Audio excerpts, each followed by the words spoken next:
Request చేయడం జరిగింది. దానికి స్పందించి ఆనరబుల్ ప్రైమ్ మినిస్టర్ గారు కూడా ఇమీడియట్గా union cabinet minister Piyush Goyal గారికి వారు మళ్ళీ మన ఆనరబుల్ చీఫ్ మినిస్టర్ గారికి ఎక్స్ప్లెయిన్ చేసేసి వీటికి సంబంధించిన సహాయాలన్నీ కూడా చేయమని చెప్పి ఆదేశించడం జరిగింది. సో దానికి అనుగుణంగా ఆల్రెడీ ఆ రెస్పాన్స్ మనం ఈరోజు చూస్తున్నాం. ఇకపోతే ఆనరబుల్ చీఫ్ మినిస్టర్ గారి ఆదేశాల ప్రకారం ప్రతిరోజు కూడా డైరెక్టర్ ఆఫ్ మెడికల్ ఎడ్యుకేషన్ గారు, నేను మన కోవిడ్ సెకండ్ వేవ్ పరిస్థితుల్ని అంటే సిచ్యువేషన్ని తెలంగాణ రాష్ట్ర ప్రజలకి ఎక్స్ప్లెయిన్ చేయడం జరుగుతుంది. ప్రతిరోజు సాయంత్రం కూడా మేము మన ప్రసార మాధ్యమాల ద్వారా ప్రతిరోజు జరిగే పరీక్షలు, తర్వాత వచ్చిన కేసులు, తర్వాత హాస్పిటల్స్లో ఉన్న ఎంతమంది ఉన్నారు, ఎంత బెడ్స్ ఖాళీగా ఉన్నాయి, వీటికి సంబంధించిన స్థితిగతులన్నీ కూడా ప్రజలకి మీ మాధ్యమాల ద్వారా తెలియజేయడం జరుగుతుంది. ఈరోజు ఈరోజు మనం ఇంతకుముందు వరకు కూడా ప్రతిరోజు ఉదయం పూట బులెటిన్ ఇచ్చేవాళ్ళం, కోవిడ్-19 బులెటిన్. ఇప్పటి నుంచి కూడా ప్రతిరోజు 6 గంటల సమయంలో ఈ బులెటిన్ని రిలీజ్ చేయడం జరుగుతుంది. ఇప్పటి వరకు పరీక్షలు తీసుకుంటే ఈరోజు సాయంత్రం 5:30 గంటల వరకు కూడా ఉదయం నుంచి పరీక్షల పరిస్థితి తీసుకుంటే మనం 65,375 పరీక్షలు నిర్వహించుకోవడం జరిగింది. ఈ 65,375 పరీక్షల్లో 5,559 పాజిటివ్ కేసులు రావడం జరిగింది. సో ఇప్పటి వరకు మనం చేసిన పరీక్షల సంఖ్య మన రాష్ట్రంలో 1,34,88,498 పరీక్షలు మనం నిర్వహించుకున్నాం. టోటల్ పాజిటివ్ కేసులు వచ్చేసి 4,87,199 మనం పాజిటివ్ కేసులు నిర్ధారించుకోవడం జరిగింది. ఈరోజు మాత్రం 5,559 కేసెస్ మనకి రాష్ట్ర వ్యాప్తంగా కూడా నిర్ధారణ చేయడం జరిగింది. సో ఇకపోతే ఈరోజు రికవరీ అయిన కేసులు తీసుకుంటే మనకి 88,061 కేసులు మనం ఈరోజు హాస్పిటల్ నుంచి డిశ్చార్జ్ అవ్వడం కానివ్వండి, హోమ్ ఐసోలేషన్ నుంచి వాళ్ళని రిలీజ్ చేయడం ద్వారా కానివ్వండి, లేకపోతే మన కోవిడ్ కేర్ సెంటర్స్ ఏదైతున్నాయో దాని ద్వారా వాళ్ళందరినీ కూడా డిశ్చార్జ్ చేయడం ద్వారా కానివ్వండి, మొత్తం మీద 8,061 మందిని మనం ఈరోజు కోవిడ్ నుంచి కూడా వాళ్ళు పూర్తిగా స్వస్థత చేకూరి ఇంటికి వెళ్ళడం జరిగింది. సో ఈ విధంగా మనం చూసుకుంటే మన రికవరీ రేట్, తెలంగాణ రాష్ట్ర రికవరీ రేట్ సుమారు 85% రికవరీ రేట్ మనం నమోదు చేస్తున్నాం. వేరే రాష్ట్రాలతో పోలిస్తే, ఎస్పెషల్లీ మన పక్కనున్న సదరన్ స్టేట్స్తో పోల్చుకుంటే కూడా చాలా ఎక్కువగా హై రికవరీ రేట్ ఉండటం జరిగింది. సో మన దీనికి సంబంధించి మన యాక్టివ్ కేసులు ఈ రోజు వరకు కూడా ఇప్పటి వరకు 71,308 యాక్టివ్ కేసెస్ మనకి రిపోర్ట్ అవడం జరిగింది. అంటే ఈ 71,308 కేసెస్లో మనకి హాస్పిటల్స్లో ఉండి ఆక్సిజన్ బెడ్స్ మీద కానివ్వండి, ఐసీయూలు, వెంటిలేటర్ మీద ఉండటము, తద్వారా మిగిలిన వాళ్ళు ఎవరైతే ఉన్నారో హోమ్ క్వారంటైన్ తర్వాత కోవిడ్ కేర్ సెంటర్స్లో ఉండేసి వాళ్ళు ట్రీట్మెంట్ తీసుకోవటం జరుగుతుంది.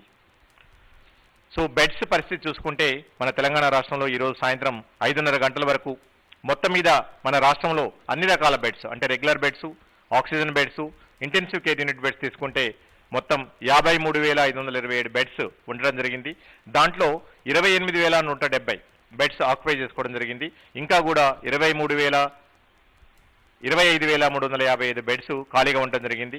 బట్ దీంట్లో ఆక్సిజన్ బెడ్స్, ఐసీయూ బెడ్స్ మనకి కొంచెం ఎక్కువగా అంటే ఆక్యుపై చేయడం జరిగింది.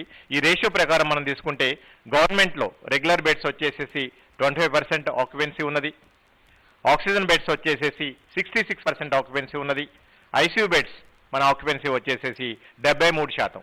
అంటే ఓవరాల్గా 51% మనకి బెడ్స్ ఆక్యుపెన్సీ మన ప్రభుత్వ హాస్పిటల్స్లో మనకి ఈరోజు రిపోర్ట్ అవ్వడం జరిగింది. అలాగనే ప్రైవేట్ హాస్పిటల్స్లో రెగ్యులర్ బెడ్స్లో 28%, ఆక్సిజన్ బెడ్స్లో 70%, ఐసీయూ బెడ్స్లో 74%, ఓవరాల్గా 53% బెడ్స్ ఆక్యుపై చేయడం జరిగింది. సో అంటే ఐసీయూ బెడ్స్లో మరియు ఆక్సిజన్ బెడ్స్లో ఇంకా కూడా 25 నుంచి సుమారు 35% వరకు కూడా బెడ్స్ మన దగ్గర వివిధ ప్రభుత్వ మరియు ప్రైవేట్ హాస్పిటల్స్లో ఈరోజు ఖాళీగా ఉండటం జరిగింది. సో ఓవరాల్గా మీకు ఇంతకుముందు చెప్పినట్టు బెడ్ ఆక్యుపెన్సీ వచ్చేసి 53% ఉంటే ICU beds occupancy 74%, oxygen beds occupancy 68% ఉండటం జరిగింది. ఇకపోతే ఈరోజు డెత్స్ వచ్చేసేసి 41 డెత్స్ రిపోర్ట్ అవ్వడం జరిగింది. ఇప్పటి వరకు మొత్తం మీద రాష్ట్ర వ్యాప్తంగా అంటే కోవిడ్ ప్రారంభమైన గత సంవత్సరం మార్చి 3 నుంచి ఇప్పటి వరకు కూడా 2,666 మంది ఈ కోవిడ్ వ్యాధితోని మరణించడం జరిగింది. అండ్ ఈరోజు 41 మంది ఈ కోవిడ్ వ్యాధి ద్వారా వివిధ హాస్పిటల్స్లో మరణించడం జరిగింది. సో మన ఫెటాలిటీ రేట్ తీసుకుంటే తెలంగాణ ఇప్పటికి కూడా అతి తక్కువగా మన మరణాల శాతాన్ని నమోదు చేసుకుంటున్నాం. అది కేవలం 0.54% మాత్రమే మనకి నమోదవుతున్నది. అదే దేశవ్యాప్తంగా ఉన్న కేస్ ఫెటాలిటీ రేట్ తీసుకుంటే అది 1.1% వరకు కూడా మనకి నమోదవటం జరుగుతున్నది. సో ఇక నిన్నటికి సంబంధించి ఇంటింటి సర్వే ఏదైతుందో అది రాష్ట్ర వ్యాప్తంగా నిన్నటి నుంచి ప్రారంభించడం జరిగింది. హానరబుల్ చీఫ్ మినిస్టర్ గారు కూడా నిన్న దాని మీద సుదీర్ఘంగా రివ్యూ చేయడం జరిగింది. చీఫ్ సెక్రటరీ గారు కూడా నిన్న పర్సనల్గా కొన్ని అర్బన్ ప్రైమరీ హెల్త్ సెంటర్స్కి విజిట్ చేసేసి అక్కడ అందుతున్న సేవలకు సంబంధించి కోవిడ్ ఓపీ సర్వీస్ ఏదైతున్నాయో వాటికి అందుతున్న సేవలు అన్నిటి కూడా వాకప్ చేయడం జరిగింది. సో దీనికి సంబంధించి ముఖ్యంగా నిన్న రాష్ట్ర వ్యాప్తంగా మొత్తం మీద 1247 హెల్త్ ఫెసిలిటీస్లో మేము కోవిడ్ ఓపీ సర్వీస్ ఎక్స్క్లూజివ్గా కండక్ట్ చేయడం జరిగింది. దీంట్లో మొత్తం మీద రాష్ట్ర వ్యాప్తంగా ఉన్న మా సబ్ హెల్త్ సెంటర్స్ నుంచి, తర్వాత ప్రైమరీ హెల్త్ సెంటర్స్ నుంచి, తర్వాత టీచింగ్ హాస్పిటల్స్ వరకు 141,714 మందిని ఓపీలో మేము ఎగ్జామిన్ చేయడం జరిగింది. దాంట్లో 19,099 మందికి సిమ్టమాటిక్స్ని ఐడెంటిఫై చేసేసి వాళ్ళకి ఈ మెడిసిన్ కిట్స్ ఏదైతుందో కోవిడ్ మెడికల్ కిట్ని వాళ్ళందరికీ కూడా అందించడం జరిగింది. అలాగనే రాష్ట్ర వ్యాప్తంగా కమ్యూనిటీలో ఫీల్డ్ లెవెల్లో మొత్తం మీద 20,955 టీమ్స్ పర్యటించడం జరిగింది. అంటే ఈ టీమ్స్ అన్ని కూడా 20,955 టీమ్స్ ఇంటింటికి వెళ్ళేసేసి వాళ్ళ ఆరోగ్య పరిస్థితుల్ని సర్వే ద్వారా తెలుసుకోవడం జరిగింది. తద్వారా మొత్తం మీద రాష్ట్ర వ్యాప్తంగా 11,22,369 ఇళ్లని హౌసెస్ని విజిట్ చేయడం జరిగింది. సో వీళ్ళందరినీ కూడా మళ్ళీ సిమ్టమాటిక్స్ని ఐడెంటిఫై చేసేసి వాళ్ళని మన ఓపీకి తీసుకొచ్చి మెడికల్ ఆఫీసర్ స్క్రీన్ చేయటం, వాళ్ళందరికీ కూడా అవసరమైన వాళ్ళందరికీ కూడా వాళ్ళకు కూడా కిట్స్ ఇవ్వటం జరిగింది. సో ముఖ్యంగా ప్రజలకి దీనికి సంబంధించి తెలంగాణ రాష్ట్ర ప్రభుత్వం దేశంలోని అన్ని రాష్ట్రాల కంటే ముందుగా ఎస్పెషల్లీ ట్రీట్మెంట్ ఫస్ట్ అనే నినాదంతో, ఎందుకంటే పరీక్షల కంటే ప్రాణాలు ముఖ్యం అనే నినాదంతో, ఎందుకంటే తద్వారా ఇప్పుడు మనం ఈ మధ్యకాలంలో చూస్తున్నాం పరీక్షల వల్ల ప్రతి ఒక్కళ్ళు కూడా పరీక్షలు చేయించుకున్న తర్వాతనే ట్రీట్మెంట్ స్టార్ట్ చేద్దాం అండ్ ఆ పరీక్షా ఫలితాలు రావడానికి కొంచెం టైం పట్టడం, తద్వారా విలువైన సమయం ఏదైతే ఉందో సిమ్టమ్స్ వచ్చిన తర్వాత ఏదైతే మందులు వాడాలో వాళ్ళు సకాలంలో మందులు వాడకపోవటం వల్ల కొన్ని రకాల పరమైన సమస్యలు తలెత్తడం, కొంతమంది హాస్పిటల్లో సీరియస్ సివియారిటీతోనే అడ్మిట్ అవ్వటం, ఇవన్నీ కూడా జరుగుతున్నాయి. వీటిని దృష్టిలో పెట్టుకొని తెలంగాణ రాష్ట్ర ప్రభుత్వం యుద్ధ ప్రాతిపదికన ఈ రాష్ట్ర వ్యాప్తంగా ఉన్న అన్ని ఆరోగ్య కేంద్రాలలో ఓపీ సర్వీసెస్ స్టార్ట్ చేయటం, అట్లే మా ఏఎన్ఎంస్ అండ్ ఆశా కార్యకర్తల ద్వారా రాష్ట్ర వ్యాప్తంగా ఇంటింటికి తిరిగేసేసి ప్రజల ఆరోగ్య పరిస్థితులను తెలుసుకోవటం, వాళ్ళకి కిట్స్ ఇవ్వటం అనే బృహత్తర కార్యక్రమాన్ని చేపట్టడం జరిగింది. అది చాలా చక్కగా వెళ్తుంది, ప్రజల నుంచి అపూర్వ స్పందన లభిస్తుంది. అండ్ దీనికి సంబంధించి ముఖ్యంగా ప్రజలకు విజ్ఞప్తి చేసిందంటే ముఖ్యంగా ఈ కిట్స్ ఏదైతే ఉన్నాయో దయచేసి సిమ్టమ్స్ ఉన్న వాళ్ళు మాత్రమే వాడాలి. చాలామంది కొన్ని ప్రాంతాల నుంచి మా దృష్టికి రావడం జరిగింది, ముందే అడ్వాన్స్గా మాకు ఇవ్వండి అని చెప్పేసి మా వైద్య ఆరోగ్య శాఖ సిబ్బంది కూడా తెలియజేయడం జరిగింది. ప్రతి ఇంటికి తిరిగి ఎవరికైతే సిమ్టమ్స్ ఐడెంటిఫై చేస్తారో ఐడెంటిఫై చేసిన తర్వాత వాళ్ళని అక్కడ స్క్రీన్ చేసేసి మళ్ళీ మెడికల్ ఆఫీసర్ దగ్గర తీసుకురావటం, మెడికల్ ఆఫీసర్ కంప్లీట్గా వాళ్ళని ఎగ్జామిన్ చేసేసి వాళ్ళకి కౌన్సిలింగ్ ఇచ్చి ఈ కిట్ని ఈ హోమ్ కోవిడ్ మెడికల్ కిట్ ఏదో వాళ్ళని ఎలా వాడాలి, ఏమేమి జాగ్రత్తలు తీసుకోవాలి, ఈ కౌన్సిలింగ్ ద్వారా వాళ్ళకి తెలియజేయటం జరుగుతున్నది. దయచేసి అనవసరంగా, ఎందుకంటే ఇప్పటి వరకు మనం చూస్తున్నాం చాలామంది మనకి రాబోయే రోజుల్లో కోవిడ్ వస్తుందేమో అని చెప్పేసి కొంతమంది ఇళ్లలో ఆక్సిజన్ సిలిండర్స్ పెట్టుకుంటున్నారు, కొంతమంది ఇళ్లలో రెమ్డెసివిర్ ఇంజక్షన్లు పెట్టుకుంటున్నారు, కొంతమంది ఎలాంటివి లేకపోయినా సరే భయంతోనో ఆదుర్దాతోనో హాస్పిటల్స్లో అడ్మిట్ అవ్వడం కూడా జరుగుతున్నది. సో వీటి వల్ల అనవసరమైన కృత్రిమ కొరత అనేది ఏర్పడుతుంది. ఆక్సిజన్ సిలిండర్స్కి అయితేంది, లేదా రెమ్డెసివిర్ ఇంజక్షన్లకు అయితేంది, హాస్పిటల్లో బెడ్స్ అయితేంది. ఇప్పుడు కూడా తెలంగాణ రాష్ట్ర ప్రభుత్వం వైద్య ఆరోగ్య శాఖ ఏదైతే ప్రజలకు ఉపయోగపడే ఇంతటి బృహత్తర కార్యక్రమాన్ని చేపట్టిందో దీన్ని అనవసరంగా ఈ కిట్స్ని మీరు ఉంచుకోవడం ద్వారా నిజంగా అవసరమైన వాళ్ళకి అందించలేకపోయే పరిస్థితి వస్తుంది. దయచేసి అలా చేయకండి. తప్పకుండా మీ ఎవరికైతే సిమ్టమ్స్ డెవలప్ అవుతాయో వాళ్ళందరికీ కూడా మా ఆరోగ్య కేంద్రాల ద్వారా, మా ఏఎన్ఎం అండ్ మా ఆశా కార్యకర్తల ద్వారా మీ అందరికీ కూడా ఇంటింటికి సకాలంలో అందించడం, అట్లనే కిట్ అందించిన తర్వాత నెక్స్ట్ 2 వీక్స్ వరకు కూడా ఆల్మోస్ట్ 10 నుంచి 14 రోజుల వరకు కూడా మీ ఆరోగ్య పరిస్థితులన్నీ కూడా మా వాళ్ళు రెగ్యులర్గా మీ స్క్రీనింగ్ రెగ్యులర్గా మీ ఇన్ఫర్మేషన్ అంతా సేకరించేసి అవసరమైన వాళ్ళకి తప్పకుండా మళ్ళీ డాక్టర్ దగ్గర తీసుకోవటం, మరీ సీరియస్ ఫీవర్ ఏమైనా ఉంటే వాళ్ళని హాస్పిటల్ అడ్మిట్ చేయడానికి మన 108 అంబులెన్స్ ఇవన్నీ కూడా సిద్ధం చేసుకోవడం జరిగింది. కాబట్టి ముఖ్యంగా ఈ కిట్స్ అవసరం ఉన్న వాళ్ళకు మాత్రమే మా ఆరోగ్య కార్యకర్తలు ఇస్తారు. దయచేసి వాళ్ళని మీరు ఇన్సిస్ట్ చేయొద్దు. తప్పకుండా మనకి అవసరమైన కిట్స్ అన్నీ కూడా లక్షలాది కిట్స్ ఈరోజు అందుబాటులో ఉన్నాయి. అలా అని చెప్పేసి మీరు దయచేసి ఇళ్లలో పెట్టుకొని మళ్ళీ దానికి కూడా ఒక కృత్రిమ కొరత సృష్టించొద్దని చెప్పేసి ప్రజలకి విజ్ఞప్తి చేస్తున్నాం. అండ్ ఎవరైతే వీళ్ళు తీసుకుంటారో కిట్స్ తీసుకున్న వాళ్ళందరూ కూడా సిమ్టమ్స్ ఉన్న వాళ్ళందరూ కూడా ఎవరైతే హోమ్ ఐసోలేషన్లో ఉన్నారో దయచేసి వాళ్ళు 2 వారాల వరకు హోమ్ ఐసోలేషన్లోనే ఉండండి. మీ కుటుంబ సభ్యులకు దూరంగా ఉండండి. ఒక సపరేట్ రూమ్లో ఉండండి. ఏదైతే కోవిడ్-19 నిబంధనలు ఉన్నాయో అవి దయచేసి పాటించండి. మేము మందులు వేసుకుంటున్నాం, ఇంకా మాకు ఎలా ఏమీ కాదు, మేము బయట తిరగవచ్చు అని చెప్పేసి దయచేసి అలాంటి ప్రయోగాలు మీరు చేయొద్దని చెప్పేసి మీ అందరికీ విజ్ఞప్తి చేస్తున్నాం. ఎందుకంటే ఒకసారి సిమ్టమ్స్ డెవలప్ అయిన తర్వాత మీరు మందులు వాడుతున్నప్పుడు మీకు కంప్లీట్గా పూర్తి రెస్ట్ కావాలి. అంటే నార్మల్గా ఎనీ వైరస్కి మన బాడీలో ప్రవేశించిన తర్వాత రెస్ట్ అంటే విశ్రాంతి అనేది చాలా చాలా ముఖ్యమైనది. బలవర్ధకమైన ఆహారం తినటం అనేది చాలా చాలా ముఖ్యమైనది. అలాగనే ఫ్లూయిడ్స్ చాలా ఏదైతే మనం వాటర్ అనుకోండి లేకపోతే ఇతరత్ర ఈ ఫ్లూయిడ్స్ ఏవైతే ఉన్నాయో ఈ ఫ్రూట్ జ్యూస్ అనుకోండి ఇవన్నీ కూడా మనం బలవర్ధకమైన ఆహారము ఈ ఫ్లూయిడ్స్ అన్ని కూడా చాలా ఎక్కువగా తీసుకోవాలి కాబట్టి ప్లెంటీ ఆఫ్ ఫ్లూయిడ్స్ ఎక్కువగా తీసుకోవాలి కాబట్టి ఇవన్నీ తీసుకుంటూ ఇంటి పట్టునే ఉండేసి ఐసోలేషన్లో మీరు ఉండటం వల్ల ఎక్కువగా రెస్ట్ తీసుకోవడం ద్వారా మీరు ఎంత త్వరగా వీలైతే అంత త్వరగా కోలుకోవడానికి మీరు అందరూ అవకాశం ఉంటుంది. కాబట్టి దయచేసి మీరు ట్రీట్మెంట్ తీసుకుంటున్నాం ఇక బయట తిరగొచ్చు అని చెప్పేసి భావన నుంచి బయటికి రండి. ఎందుకంటే మా ఆరోగ్య కార్యకర్తలు ప్రతిరోజు మీ ఇంటింటికి వస్తుంటారు, మీ హెల్త్ మానిటర్ చేస్తుంటారు. అలాగనే మీరు హాస్పిటల్కి వెళ్ళినప్పుడు లేకపోతే మా ఆరోగ్య కేంద్రానికి వెళ్ళినప్పుడు అక్కడ ఉన్న డాక్టర్స్ కూడా మీకు మానిటరింగ్ చేసి కౌన్సిలింగ్ ఇస్తారు. కాబట్టి దయచేసి ఇలాంటి ప్రయోగాలు చేయొద్దని చెప్పేసి ప్రజలకి విజ్ఞప్తి చేస్తున్నాం.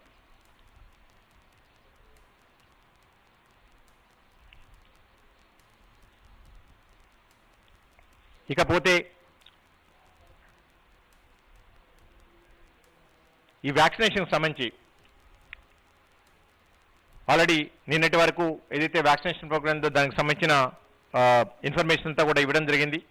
ముఖ్యంగా నిన్న హానరబుల్ చీఫ్ మినిస్టర్ గారు ఈ వ్యాక్సినేషన్ ప్రోగ్రామ్ని రివ్యూ చేస్తూ ఎస్పెషల్లీ సెకండ్ డోస్ ఎవరైతే డ్యూ ఉన్నారో అంటే ఫస్ట్ డోస్ తీసుకొని కోవిషీల్డ్ 6 వారాలు కంప్లీట్ అయిన వాళ్ళు అలాగనే కోవాక్సిన్ 4 వారాలు కంప్లీట్ అయిన వాళ్ళందరికీ కూడా ప్రాముఖ్యత అంటే ఇంపార్టెన్స్ ఇచ్చేసేసి వాళ్ళకి 2 డోసులు ఇవ్వడం ద్వారా పూర్తి రక్షణ దొరికే అవకాశం ఉంటుంది. కాబట్టి వాళ్ళకి సెకండ్ డోస్ని వాళ్ళ డ్యూ డేట్స్ ప్రకారం ఇవ్వమని చెప్పేసి హెల్త్ డిపార్ట్మెంట్కి తర్వాత చీఫ్ సెక్రటరీ గారికి డైరెక్షన్స్ ఇవ్వడం జరిగింది. దాని ప్రకారము మీకు మళ్ళీ మేము పూర్తి ఇన్ఫర్మేషన్ ఇస్తాం. ఈ సెకండ్ డోస్ని మనం ఎలా స్టార్ట్ చేస్తామని చెప్పేసి సో ఇప్పటి వరకు కూడా మనం రాష్ట్ర వ్యాప్తంగా తీసుకుంటే సెకండ్ డోస్ ఈ 31 మే వరకు డ్యూ ఉన్న వాళ్ళు మన రాష్ట్రంలో 19,92,257 మంది ఉన్నారు. అంటే మొత్తం మీద సెకండ్ డోస్ ఈరోజు అంటే ఫస్ట్ నుంచి ఈ 31 వరకు మనం కంప్లీట్ చేసుకోవాల్సిన వాళ్ళు కోవాక్సిన్ అయితే 3,30,714 మంది, కోవిషీల్డ్ అయితే 16,61,543 మందికి మనం సెకండ్ డోస్ ఇచ్చుకోవాలి. అలాగనే 15 డేస్ తీసుకుంటే మనం సుమారు అంటే ఈ 15th మే వరకు తీసుకుంటే 4,99,432 మంది సెకండ్ డోస్కి బోత్ కోవాక్సిన్ అండ్ కోవిషీల్డ్ అంటే కోవిషీల్డ్ 6 వారాలు కంప్లీట్ అయిన వాళ్ళు, కోవాక్సిన్ 4 వారాలు కంప్లీట్ అయిన వాళ్ళు వీళ్ళందరూ డ్యూ ఉన్నారు. వీళ్ళందరికీ కూడా ఈ 15 రోజుల్లో సుమారు 5 లక్షల మందికి మనం సెకండ్ డోస్ వ్యాక్సిన్ వేసుకోవాల్సిన అవసరం ఉన్నది. దాని ప్రకారం చీఫ్ సెక్రటరీ గారు మార్నింగ్ నుంచి కూడా హెల్త్ సెక్రటరీ గారు దీన్ని రివ్యూ చేస్తున్నారు. సో ఈ సెకండ్ డోస్ని ఎలా అందించాలి, దానికి సంబంధించిన కోవిన్ పోర్టల్లో ఎలా అనుసంధానం చేసుకోవాలి, దీనికి సంబంధించిన ఇన్ఫర్మేషన్ మాక్సిమం ఈ రోజు రాత్రి వరకు కూడా అందించడం జరుగుతున్నది. బట్ డెఫినెట్గా రేపటి నుంచి ఏదైతే వ్యాక్సినేషన్ ప్రోగ్రామ్ స్టార్ట్ అవుతుందో ఈ సెకండ్ డోస్ తీసుకునే వాళ్ళకి ప్రాముఖ్యత ఇవ్వడం జరుగుతుంది. ఫస్ట్ ప్రయారిటీ ఎవరైతే డ్యూ డేట్ కంప్లీట్ అయ్యి ఉన్నారో, ఎందుకంటే రాష్ట్ర వ్యాప్తంగా మాకు చాలా ఫోన్ కాల్స్ వస్తున్నాయి. మా కాల్ సెంటర్స్ కూడా మేము సెకండ్ డోస్ మరి ఆల్రెడీ కంప్లీట్ అయిపోయింది. ఎందుకంటే ఇప్పుడున్న కోవిన్ పోర్టల్లో మనకి ఎక్స్క్లూజివ్గా సెకండ్ డోస్ ఎవరైతే డ్యూ ఉన్నారో దాని ప్రకారం వాళ్ళు రిజర్వ్ చేసుకోవడానికి అవకాశం లేకుండా పోయింది ఈ పోర్టల్లో. ఆల్రెడీ మన తెలంగాణ రాష్ట్ర ప్రభుత్వం గవర్నమెంట్ ఆఫ్ ఇండియా కూడా రిక్వెస్ట్ చేయడం జరిగింది. ఎందుకంటే సెకండ్ డోస్ డ్యూ ఉన్న వాళ్ళకి ప్రాముఖ్యతనిచ్చుకొని వాళ్ళ స్లాట్ కానివ్వండి వాళ్ళ వ్యాక్సిన్ సెంటర్స్ కానీ రిజర్వ్ చేసుకోవడం ద్వారా వాళ్ళు వ్యాక్సిన్ పొందితే బాగుంటుంది. ఇలాంటి మార్పులు మీరు ఈ కోవిన్ సాఫ్ట్వేర్లో చేయమని చెప్పేసి వాళ్ళని రిక్వెస్ట్ చేయడం జరిగింది. దానికి సంబంధించి వాళ్ళు కూడా ఈ మార్పులను మేము త్వరలో తీసుకొస్తున్నామని చెప్పారు. బట్ అప్పటి వరకు ఎవరైతే డ్యూ ఉన్నారో మనము వాళ్ళకి ప్రాముఖ్యత ఇచ్చేసేసి వాళ్ళు ఆల్రెడీ సెకండ్ డోస్కి డ్యూ ఉన్నారు కాబట్టి వాళ్ళకి వ్యాక్సిన్ అందించడం ద్వారా వాళ్ళకి కంప్లీట్ ప్రొడక్షన్ ఈ వైరస్ నుంచి పూర్తి రక్షణ దొరికే అవకాశం ఉంటుంది. కాబట్టి రేపటి నుంచి జరిగే ఈ కోవిడ్-19 వ్యాక్సినేషన్ ప్రోగ్రాంలో రాష్ట్ర వ్యాప్తంగా అన్ని గవర్నమెంట్ కోవిడ్ వ్యాక్సిన్ సెంటర్స్లో రెండో డోస్ వాళ్ళకి ప్రాధాన్యత ఇవ్వడం జరుగుతుంది. కాబట్టి ఎవరైతే రెండో డోస్ డ్యూ ఉన్నారో ప్రజలెవరు కూడా ఆదుర్దపడాల్సిన అవసరం లేదు. తప్పకుండా మీ అందరినీ కూడా ప్రతి సెంటర్ వైజ్ కూడా మేము జిల్లా వారీగా ఆ జిల్లాల్లో ఉన్న అన్ని గవర్నమెంట్ కోవిడ్ వ్యాక్సినేషన్ సెంటర్స్ తర్వాత ప్రైవేట్ కోవిడ్ వ్యాక్సిన్ సెంటర్స్ వాళ్ళు కూడా మా దగ్గరకు వచ్చి వ్యాక్సిన్ తీసుకునే అవకాశం ఉంటుంది. కాబట్టి వాళ్ళందరినీ కూడా లైన్ లిస్ట్ ప్రిపేర్ చేస్తున్నాం. తద్వారా మీకు మెసేజ్ల రూపంలో కానివ్వండి, ఇతరత్ర సాధనాల రూపంలో కానివ్వండి మీ అందరికీ తెలియజేయటం, మీరందరూ కూడా మీ దగ్గరలో ఉన్న వ్యాక్సిన్ సెంటర్కి వెళ్ళడం ద్వారా మీ సెకండ్ డోస్ తీసుకోవడానికి అవకాశం ఉంటుంది. ఇకపోతే వ్యాక్సిన్ నిల్వలకు సంబంధించి మన తెలంగాణ రాష్ట్రంలో ఈ రోజు తీసుకుంటే ఈరోజు ఉదయానికి ఓపెనింగ్ బ్యాలెన్స్ వచ్చేసి మనకి టోటల్ వ్యాక్సిన్ 3,74,900 ఉన్నది మొత్తం మీద. సో నేను ఇంతకుముందు చెప్పినట్లు కేవలం 15 రోజులకే కేవలం సెకండ్ డోస్ వాళ్ళకే సుమారు 5 లక్షల డోసులు కావాలి. బట్ ఇప్పుడు మన చేతిలో ఉన్న వ్యాక్సిన్ నిల్వలు వచ్చేసేసి 2 కోవిషీల్డ్ కోవాక్సిన్ కలిపి కేవలం 3,75,000 మాత్రమే ఉన్నాయి. అంటే సుమారు ఆల్మోస్ట్ 1,25,000 డోసులు ఈ ఫిబ్రవరి వరకు తక్కువగా ఉండటం జరిగింది. సో దీనికి సంబంధించి గవర్నమెంట్ ఆఫ్ ఇండియా కూడా ఒక ఇండికేషన్ ఇవ్వడం జరిగింది. నిన్న హానరబుల్ చీఫ్ మినిస్టర్ గారు కూడా ప్రైమ్ మినిస్టర్ గారిని రిక్వెస్ట్ చేయడం జరిగింది. సుమారు మా రాష్ట్రానికి ప్రతిరోజు కూడా 2 నుంచి 2.5 లక్షలు మినిమం, అంటే తక్కువలో తక్కువ మేము ఈ వ్యాక్సిన్స్ చేసే అవకాశం ఉంది. కాబట్టి మనకి ఎలకేట్ చేయమని చెప్పేసి హానరబుల్ ప్రైమ్ మినిస్టర్ గారిని రిక్వెస్ట్ చేయడం జరిగింది. దానికి అనుగుణంగా కొన్ని మనకి ఏదైతే అలాట్మెంట్ ఉందో ఎలకేషన్ ఉందో అది పెరుగుతుందని చెప్పి ఆశిస్తున్నాం రాబోయే రోజుల్లో. ఇకపోతే మనకు వచ్చిన ఇండికేషన్ ప్రకారము ఎక్స్పెక్టెడ్ ఈ 15th మే వరకు ఇంకా మొత్తం మీద మనకు ఇంకొక 3,10,000 అంటే సుమారు 3,11,000 వ్యాక్సిన్ డోస్ వచ్చే అవకాశం ఉంటుంది. సో ఇవన్నీ ఏవొచ్చినా సరే మొత్తం మీద మనకి సెకండ్ డోస్ ఎవరైతే డ్యూ ఉన్నారో వాళ్ళకి మాత్రమే సరిపోతుంది. కాబట్టి మనకి ఎప్పుడైతే వ్యాక్సిన్ నిల్వలు ఎక్కువగా వస్తాయో, డోస్ ఎక్కువగా వస్తాయో అప్పుడు ఎవరైతే సెకండ్ డోస్ కంప్లీట్ అయిన తర్వాత ఫస్ట్ డోస్ వాళ్ళు ఉన్నారో ఈ 45 సంవత్సరాల పైబడిన వ్యక్తులందరికీ కూడా వ్యాక్సిన్ అందిస్తాం. ఎప్పుడైతే మనకి ఫ్రీగా వ్యాక్సిన్ అవైలబిలిటీ ఉంటుందో అంటే మనకి డోసెస్ నెంబర్ ఆఫ్ డోసెస్ మనం స్టేట్ ఏదైతే రిక్వెస్ట్ చేస్తుందో కేంద్ర ప్రభుత్వాన్ని, ఎందుకంటే ఈ 18 to 44 years మధ్యలో ఉన్న వాళ్ళకు కూడా ఇప్పుడు కేంద్ర ప్రభుత్వమే మనకి అన్ని రాష్ట్రాలకు కూడా వ్యాక్సిన్స్ అలొకేట్ చేయడం జరుగుతున్నది. సో దానిలో భాగంగా ఆ వ్యాక్సిన్స్ కూడా మనకి ఎంత త్వరగా అయితే అంత త్వరగా మనం తీసుకొని సో ప్రజలకి ఈ వ్యాక్సిన్స్ అందించడానికి మనం ప్రయత్నం చేస్తాం. దయచేసి 18 నుంచి 40 సంవత్సరాలు ఉన్నవాళ్ళు కొంచెం ఓపిక పట్టండి. తప్పకుండా మీ వంతు కూడా వస్తుంది. తెలంగాణ రాష్ట్ర ప్రభుత్వం అన్ని రకాల ఈ వ్యాక్సిన్స్ పర్చేజ్ చేయడానికి తర్వాత అన్ని రకాల ఏర్పాట్లు చేయడానికి సిద్ధంగా ఉంది. వ్యాక్సిన్ వేయడానికి కానీ లేదా మనకి సంబంధించిన కోల్డ్ చైన్ స్టోరేజ్ కానీ అన్ని రకాలు కూడా ఎలాంటి ప్రాబ్లమ్స్ లేవు. మనకున్న ప్రాబ్లం అంతా కూడా వ్యాక్సిన్ నిల్వలు, వ్యాక్సిన్ డోసెస్. ఇది ఒక మన రాష్ట్రంలో ఉన్న సమస్య కాదు, దేశవ్యాప్తంగా అన్ని రాష్ట్రాల్లో ఉన్న సమస్య. అన్ని చోట్ల కూడా ఇలాంటి పరిస్థితులే ఉన్నాయి. ఇక్కడ ప్రాబ్లం అంతా కూడా వ్యాక్సిన్ ప్రొడక్షన్, అంటే మనకున్న డిమాండ్కి మనకున్న ప్రొడక్షన్ ఏదైతే 2 కంపెనీస్ ఉన్నాయో వాటి సామర్థ్యానికి చాలా వ్యత్యాసం ఉంది. కాబట్టి ఇలాంటి పరిస్థితులు తలెత్తున్నాయి. రాబోయే రోజుల్లో ఇవన్నీ కూడా ఏదైతే కేంద్ర రాష్ట్ర ప్రభుత్వాలు తీసుకుంటున్న చర్యల ద్వారా వీటన్నిటి ద్వారా మనం బయటపెట్టడానికి అవకాశం ఉంటుంది. తప్పకుండా అర్హులైన ప్రతి ఒక్కళ్ళకు కూడా 18 సంవత్సరాల పైబడిన వ్యక్తులందరికీ కూడా రాబోయే రోజుల్లో తప్పకుండా వ్యాక్సిన్ అందించడానికి మనం ప్రయత్నం చేస్తాం. ఇకపోతే ముఖ్యంగా కోవిడ్కి సంబంధించి ఆల్రెడీ నిన్న హానరబుల్ చీఫ్ మినిస్టర్ గారు కూడా సుదీర్ఘమైన రివ్యూలో మొత్తం డేటా తర్వాత ఎక్స్పర్ట్స్ ఏదైతే ఇన్ఫర్మేషన్ ఇచ్చారో వీటన్నిటికి అనుగుణంగా ఆల్రెడీ మనకు 2 వారాల నుంచి ఆల్మోస్ట్ 2-3 వారాల నుంచి కూడా కేసుల సంఖ్యలో కానివ్వండి లేకపోతే పాజిటివిటీ రేట్లో కానివ్వండి తగ్గుదల కనిపిస్తుంది. తప్పకుండా రాబోయే 3 నుంచి 4 వారాల్లో మనకి మరింత కేసులు న్యూ ఇన్ఫెక్షన్స్ తగ్గే అవకాశం ఉంటుంది. అలాగనే పాజిటివిటీ కూడా అంటే పాజిటివ్ శాతం కూడా తక్కువగా అవకాశం ఉంటుంది. ఇదంతా కూడా తెలంగాణ రాష్ట్ర ప్రభుత్వము వివిధ శాఖల సమన్వయంతో ఏదైతే ఈ కరోనా కట్టడి నివారణ కోసం చర్యలు చేపట్టిందో వాటి ఫలితం.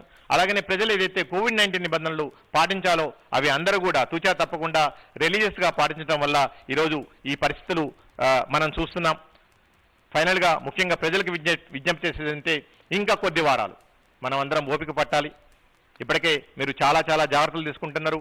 అది మీ ఆరోగ్యాల కోసం, మీ కుటుంబాల ఆరోగ్యాల కోసం, మన సమాజంలో ఉన్న ఇతర ప్రజల ఆరోగ్యాల కోసం. ఇంకా కూడా మనకి హాస్పిటల్స్ రిలేటెడ్ చిన్న ఇష్యూస్ ఉన్నాయి. వాటికి సంబంధించి బెడ్స్కి నెంబర్ ఆఫ్ బెడ్స్ పెంచడానికి కూడా అన్ని రకాల ఏర్పాట్లు కూడా ప్రభుత్వం చేయడం జరుగుతుంది. సో ఇంకా వచ్చే కొద్ది వారాల్లో మనం ఈ సమస్య నుంచి పూర్తిగా కాకపోయినా ఈ సీరియస్ వాతావరణం నుంచి మనం బయటపడే అవకాశం ఉంటుంది. కాబట్టి అప్పటి వరకు కూడా ప్రజలందరూ కూడా అత్యవసరమైతే తప్పితే మీకు రియల్లీ మీ లైవ్లీహుడ్స్ కోసము లేకపోతే ఇతరత్ర బిజినెస్ రిలేటెడ్ యాక్టివిటీస్ కోసము వీటికి పోయేటప్పుడు మాత్రం తప్పకుండా మీరు బయటికి పోవచ్చు. బట్ ఏదైతే జాగ్రత్తలు తీసుకోవాలో అలాంటి జాగ్రత్తలు తీసుకోండి బయటికి వెళ్ళినప్పుడు. అండ్ ఇంట్లో మిగిలిన వాళ్ళందరూ కూడా దయచేసి ఇళ్ళకే పరిమితం అవ్వండి. అలాగనే ఈ ఫంక్షన్స్ అనుకోండి ఇతరత్ర అనుకోండి, ఎందుకంటే మనకి వచ్చే కొద్ది రోజుల్లోనే పెళ్లిళ్ళు స్టార్ట్ అవుతున్నాయి. ఆల్రెడీ చాలా ఫంక్షన్స్ స్టార్ట్ అవుతున్నాయి. ఆల్రెడీ నిన్న హానరబుల్ చీఫ్ మినిస్టర్ గారు ఆదేశించడం జరిగింది, పెళ్లిళ్ళకైతే నాట్ మోర్ దెన్ 100 మంది కంటే ఎక్కువగా పర్మిషన్ ఇవ్వద్దని చెప్పి. అలాగనే ప్రజలు ఎక్కువగా గుమికూడటము ఇలాంటి బహిరంగ ప్రదేశాలకి గుంపులకి సమూహాలకి దూరంగా ఉండటం ద్వారా మిమ్మల్ని మీరు రక్షించుకోవడానికి అవకాశం ఉంటుంది. అలాగనే బయటకు వస్తే తప్పకుండా మాస్క్ వేసుకోవటం అండ్ ఎస్పెషల్లీ డబుల్ మాస్క్. ఎప్పుడు కూడా తెలంగాణ వైద్య ఆరోగ్య శాఖ ప్రజలకు ముందే అడ్వైజరీ ఇస్తున్నది. మేము ఇంతకుముందు చెప్పాం, ఎట్లయితే క్లోజ్ సెట్టింగ్స్ ఉన్నాయో అక్కడ ఎయిర్ బాన్ అంటే గాలి ద్వారా కూడా వస్తుందని చెప్పి ఈరోజు అది క్లియర్గా ప్రూవ్ అయింది. కాబట్టి మీరు బయట ఉన్నప్పుడు డబుల్ మాస్క్ వేసుకోవటం, అలాగనే ఇంట్లో ఉన్నప్పుడు మినిమం సింగిల్ మాస్క్ వేసుకోవడం ద్వారా మీ ద్వారా మీ కుటుంబంలో సభ్యులకి లేకపోతే ఎవరైతే ఎల్డర్లీ పీపుల్ ఉన్నారో వాళ్ళకి రాకుండా ఉండడానికి అవకాశం ఉంది. అట్లనే రెగ్యులర్గా చేతులు పరిశుభ్రంగా ఉంచుకోవడం అనుకోండి, మీరు బలవర్ధకమైన ఆహారం తీసుకోవడం ద్వారా కొనండి, ఎక్కువగా ఫ్లూయిడ్స్ తీసుకోవడం ద్వారా అనుకోండి. ఈ టైంలో మిమ్మల్ని అందరూ కూడా మీరు రక్షించుకోవడానికి ఉంటుంది. ఫైనల్గా ప్రజల సంరక్షణ కోసం ప్రభుత్వం ఎన్నో చర్యలు తీసుకుంటుంది. ఆ ప్రభుత్వానికి సహకరిస్తూ ప్రజలు అంటే మనం అందరం కూడా సమస్యగా ముందుకు సాగి ఈ కోవిడ్ మహమ్మారి రెండో దశ నుంచి తప్పకుండా బయటపడతామని ఆశిస్తున్నాం. అలాగనే ఈ జాగ్రత్తలు ఇలానే కంటిన్యూ చేస్తూ ఈ వ్యాక్సినేషన్ ప్రోగ్రామ్ మనం విస్తృతం చేసుకుంటే ప్రజలు ఏదైతే బయట దేశాలు కానివ్వండి లేకపోతే ఇతర శాస్త్రవేత్తలు కానివ్వండి ఏదైతే 3వ దశ 4వ దశ అని మాట్లాడుతున్నారో ఇవన్నిటిని కూడా మనం అందరం కలిసికట్టుగా రాష్ట్ర ప్రభుత్వము తర్వాత ప్రజలు మనం అన్నీ కూడా ఒమ్ము చేయాలి. అండ్ రాబోయే రోజుల్లో తప్పకుండా వీటన్నిటి నుంచి కూడా బయటపడదామని ఆశిస్తున్నాం. ఇప్పుడు మన డైరెక్టర్ ఆఫ్ మెడికల్ ఎడ్యుకేషన్ గారు ఎస్పెషల్లీ హాస్పిటల్ రిలేటెడ్ అట్లనే ప్రజలు ఈ సమయంలో ముఖ్యంగా తీసుకోవాల్సిన జాగ్రత్తలు అలాగే ఈ నివారణకు సంబంధించి ప్రజలందరికీ కూడా వారి